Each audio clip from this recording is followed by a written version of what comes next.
Hi guys, এইটো আমাৰ টিকলাত ৰখি আছে। আমাৰ বোলে সৰু আপা আজি ফিংগাৰ খাব, সেইকাৰণে বৌ ফিংগাৰ পুৰি দি আছে। কে ফিংগাৰ পুৰি দি আছে বৌয়াক? ইয়াৰ খাবাৰ ইচ্ছা গৈছে হয়নে সৰু আপা? চা মুখখন দেখুৱাই দি। এইটো আমাৰ সৰু আপা মুখখন দেখুৱাই দিছি।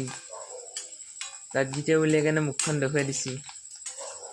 ফিংগাৰ খাওঁ খাওঁ কৰি আছে, সেইকাৰণে মোকো কৈ আছে পানী পুৰি খাই বোলে, ফুচকা খাই বোলে। ফুচকা খাব ইচ্ছা যাই আছে, সেইকাৰণে বৌক আজি কৈছি মোৰ আজি টোপনি মাৰা উঠাত দেৰি হৈছে, সেইকাৰণে বৌক ক'লে। বৌক কৈছি বৌ ফিংগাৰ খাম, সেইকাৰণে বৌ ফিংগাৰ পুৰি দি আছে। এয়া ফিংগাৰ